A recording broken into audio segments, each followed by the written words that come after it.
excuse me. One thing before I go, I'm about to go to my people's house. Now, when it comes to the beard, right? Yeah. You can't edge it up at all. You can't even make it a little, like, even if you want to look for a job, though. Like, just to make it look a little more neater.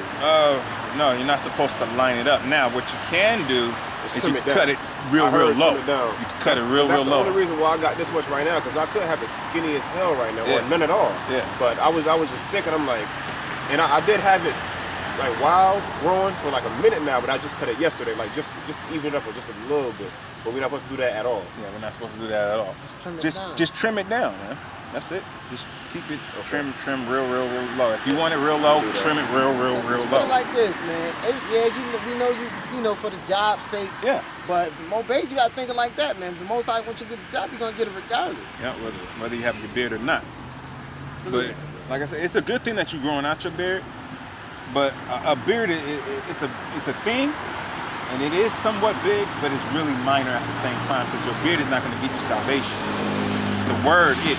So we stick with the main focus. Like if you had dreads in your head, I'll tell you that's going to get scripture, but I'm not here to focus about your damn dreads. What about in the Old Testament with the Nazarite? You talking about Samson, right? When you grow your hair, you do it as a vow to God. Yeah. That's talking about locks. Is a braid a lock or is a lock a lock?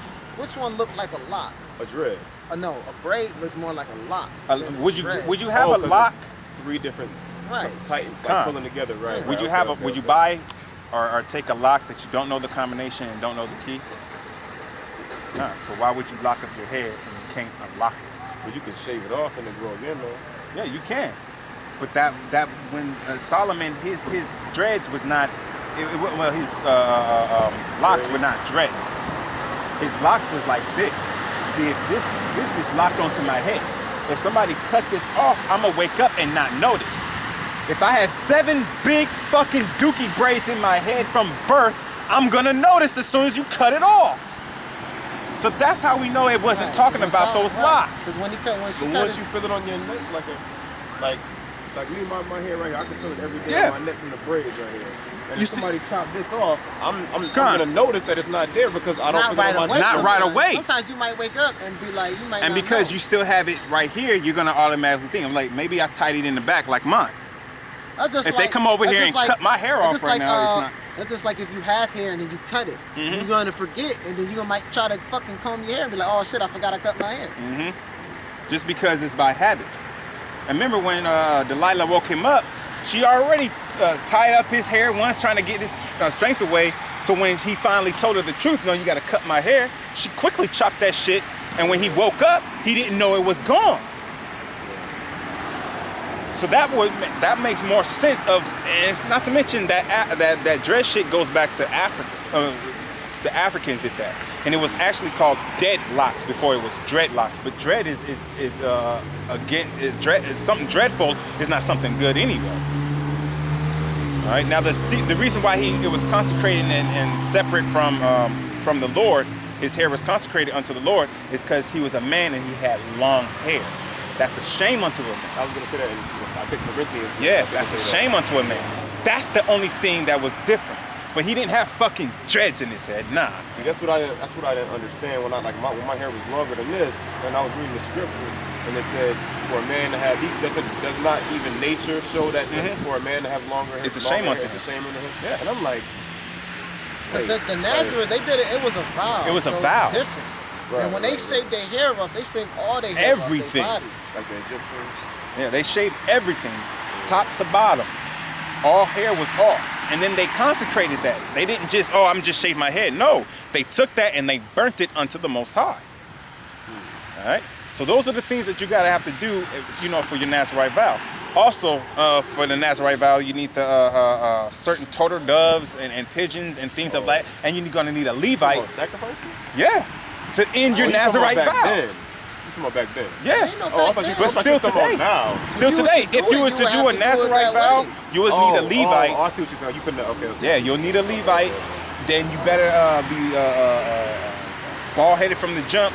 Right. Then you grow your hair, and that starts your Nazarite vow. It grows and grows and grows until you set your time. And then once your time's done, you cut it everything off. You present that to the priest. You present a turtle dove. You present a pigeon and everything else that you need to present. You can't be around no dead person or no dead thing while you're a Nazarite. So if your parents died, you can't go to their funeral. If your child died, you can't go to their funeral. Neither can you go by their dead body. If there's a dead bird right there, I have to cross the damn street. I can't go by it. Otherwise, I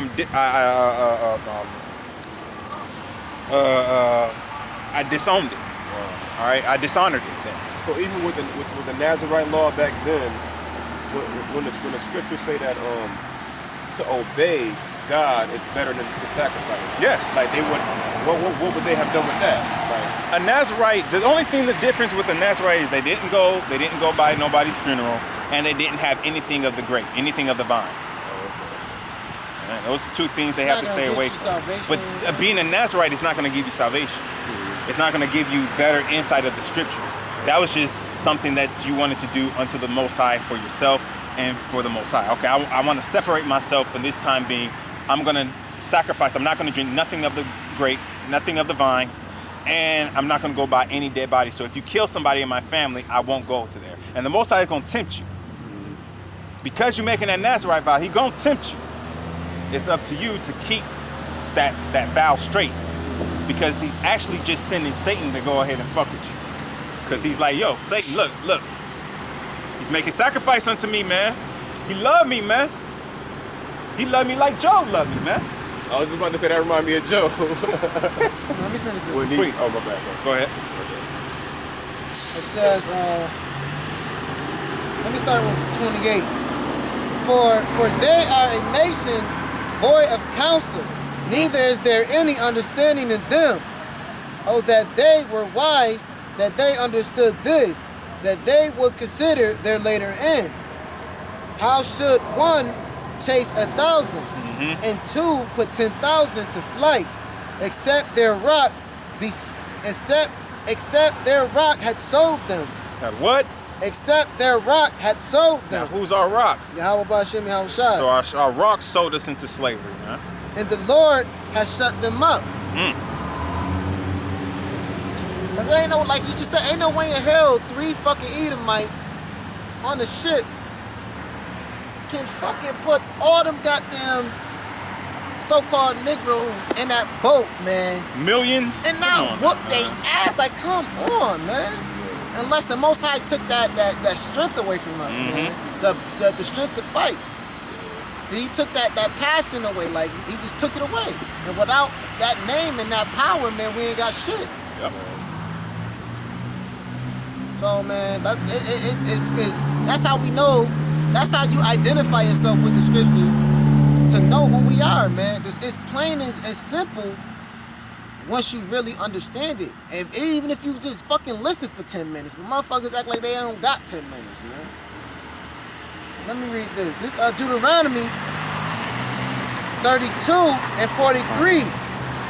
Rejoice, O ye nation, with His people, for He will avenge the blood of His servants, and will render vengeance to His adversaries, and will be merciful unto His land and to His people. So it says, rejoice, O nation, that have His people, because He's going to revenge His people. So everywhere through the scriptures, the Most High, even though He put us into slavery, He tells the nation, I'm still going to fuck y'all up. Like, He playing with niggas' heads type shit. It's crazy, but it's the way of the Most High. He does it. He said He made the world for His own pleasure. Even the wicked for the day of evil. So, you know, he enjoying himself right now watching all this shit go down. But he's all for the righteous side. Everybody want the good guy to win. Nobody want the bad guy to win. Shit. And the good guy always get his ass kicked through the whole fucking movie. He only win at the end.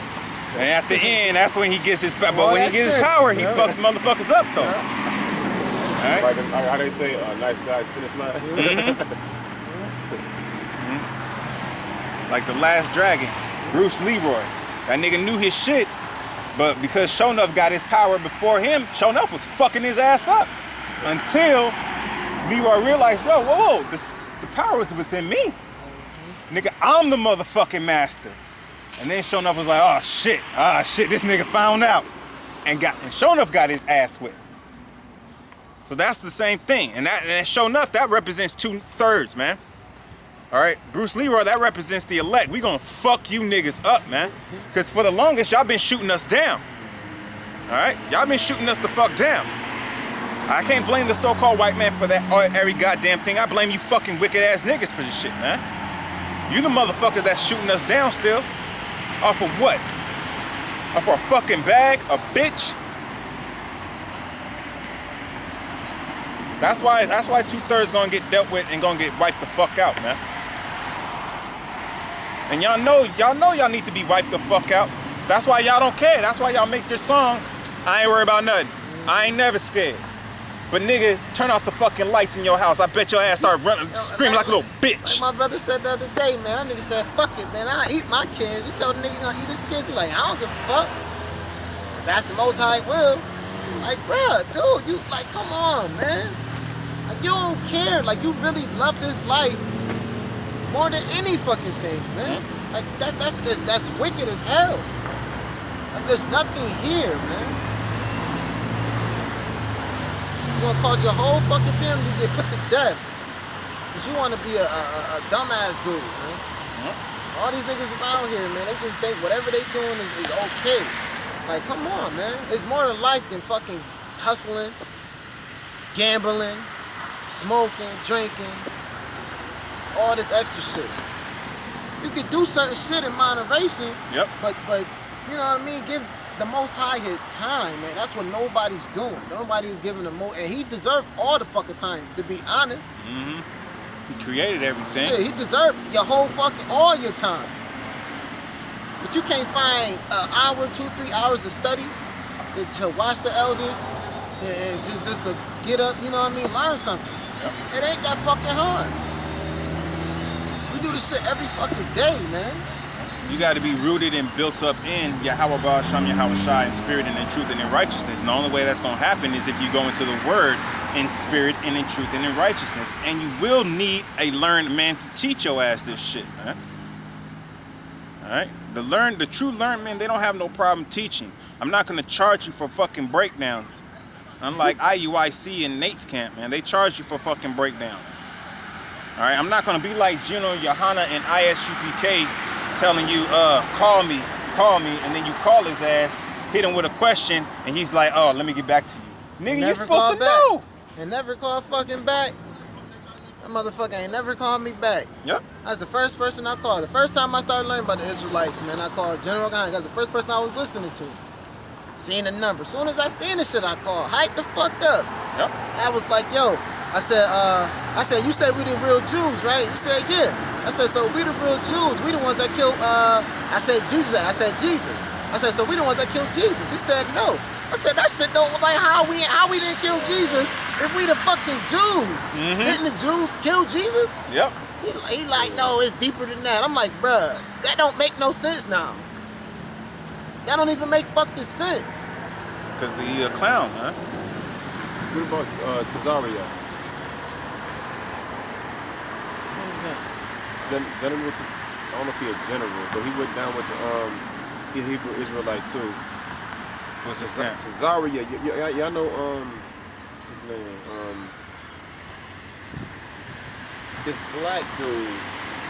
He said that he's an Egyptian, but he's one of us. He's a Jew, but he says he's an Egyptian, and he always be going against all the Hebrew Israelites. Oh, he's talking about that nigga with the dookie braid, I think. He got a dookie shit. Shaka Amos? Nah, not him. Hey. Tazaria, he a light-skinned dude. He like heavy set.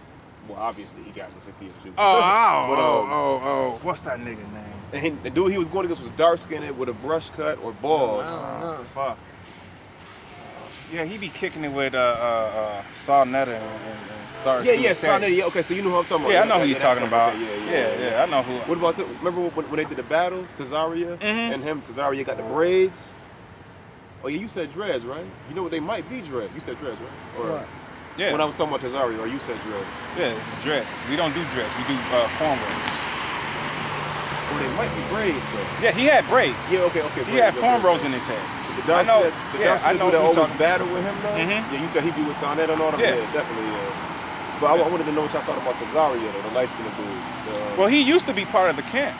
He used to be part of Great Millstone. Okay. But then he went off into the African shit, and so he went.